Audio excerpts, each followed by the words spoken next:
ជំរាបសួរពុកម៉ែបងប្អូនទាំងអស់គ្នាមកជួបខ្ញុំសាច់ជាថ្មីម្ដងទៀតហើយ vlog នេះគឺខ្ញុំថតនៅពេលល្ងាចគឺខ្ញុំជួបជុំគ្នាញ៉ាំបាយញ៉ាំអីជុំគ្នាអញ្ចឹងណាហើយកូនបើនឹងបកាយវែកញែកណាតោះឥឡូវយើងមើលមានត្រីដុតជាមួយនឹងស្លម្ជូរផលិតហើយនឹងបុកម្ជូរថ្ងៃណាគ្នាហើយកូនបើបកាយនិយាយណាគឺតើអត់ដឹងនិយាយអីទៀតទេអូនឹកឃើញឯងបងប្អូនមើលទៅលក់ហើយជាមួយនឹងត្រីចៀននេះផងដែរគឺខ្ញុំជួយចិត្តញ៉ាំត្រីចៀនអញ្ចឹងណាហើយបងប្អូនមើលលក់មកផ្កាស្នោភ្លេចគិតថាមានផ្កាស្នោដែរហ្នឹងហើយបងប្អូនម៉ាក់ខ្ញុំគាត់ធ្វើម្ហូបច្រើនមុខថ្ងៃនេះអ្នកគ្នាសាទៅជួបជុំគ្រួសារនៅខាងក្រោយផ្ទះដាក់ឯណាណៃម្ដងមើលអ្នកគ្នាជឿចិត្តម្ហូបនឹងអត់ម្ហូបបែបស្រុកស្រែគឺខ្ញុំចូលចិត្តតែបើម្ហូបបែបទីក្រុងខ្ញុំមិនសូវចិត្តប៉ុន្មានទេម្ហូបបែបស្រុកស្រែធម្មជាតិនេះបងប្អូនជាមួយត្រីដុតនេះគឺថាខ្ញុំទៅតែញ៉ាំម្ដងទេភាគច្រើនគឺខ្ញុំចូលចិត្តញ៉ាំត្រីអាំងត្រីចៀនអីចឹងណាកាមេរ៉ានឹងថតតែមុខប្អូនខ្ញុំទេមើលទៅនេះគេកំពុងតែញ៉ាំបាយឥឡូវខ្ញុំដើរថតឯងអត់ឃើញខ្ញុំនៅក្នុងហ្នឹងគឺខ្ញុំអ្នកដើរថតម៉ាក់ប៉ាហើយនឹងប្អូនខ្ញុំហើយនឹងប្រូលុយហ្នឹងគឺថាញ៉ាំដល់ខ្ញុំដៃញឹបជើងបើអត់ចាំខ្ញុំសោះពេលដែលខ្ញុំចូលទៅញ៉ាំវិញលេងចិត្តអស់ម្ហូបលេង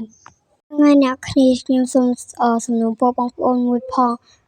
ថាមើលវីដេអូខ្ញុំហើយកុំភ្លេចជួយ Subscribe ខ្ញុំម្នាក់មួយផងណាកុំពេញទៅមើលពេកហើយមិញនឹងឃើញឆ្កែខ្ញុំដេកនៅនឹងអត់ហៅពេកឆ្កែខ្ញុំ slow ទេអ្នកគ្នាមិនខ្លាចវាទេបើសិនជាមកទេខ្ញុំណាតែខ្ញុំនិយាយដូចធ្វើមើលតែអ្នកទាំងអស់គ្នាស្គាល់ទេខ្ញុំចឹងឥឡូវនេះប៉ាខ្ញុំគាត់កំពុងតែបាត់ត្រីហាចិត្តអលីងខ្ញុំថាមែននឹងអ្នកគ្នាអានេះបំបលក្រហមនេះប្អូនខ្ញុំញ៉ាំទៅតំណងជាងខ្ញុំទៀតអ្នកគ្នាមើលគេធ្វើភ្នែក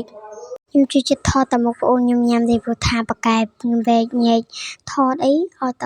បើសិនជាត្រូវចិត្តគេគឺគេដើរចូលរួមថតហើយបើត្រូវចិត្តទេគឺអត់ចូលរួមថតទេអ្នកគ្នានិយាយដល់តើកូនបើពិបាកនិយាយគ្នាអ្នកគ្នាឥឡូវខ្ញុំថតមុខខ្ញុំឯអ្នកគ្នាសូមទោសផងដែលបានចូលក្នុងវីដេអូយូរតែតិចទៀតដល់ចូលក្នុងវីដេអូយូរហើយនេះកំពុងតែថតអត់ទាន់បានញ៉ាំអីណាបន្តិចទេនិយាយខុសច្រឡំចិត្តតែនិយាយហ្មងអាងតែអត់ប្រូលចឹងឯងឥឡូវនេះកូនបើកំពុងតែញ៉ាំហើយមើលគេញ៉ាំឲ្យមេដៃមេអីទៀតកូនបើបាយទៅណោះហើយឆ្វាច់បដល់ទៀតណាគ្នាមកកន្លែងនេះគឺថាខ្ញុំទេអ៊ីខ្ញុំអញ្ចឹងណាអ្នកគ្នាឲ្យប្អូនខ្ញុំក៏និយាយមកគាត់តែមើលគេធ្វើមាត់ហ្នឹងអ្នកគ្នា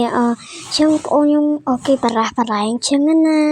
ហើយអានេះគឺគេកំពុងតែរើស្តែដាក់ពេញមុខនឹងឯអ្នកគ្នាអើយចឹង vlog មានតែប៉ុណ្្នឹងទេបាយបាយ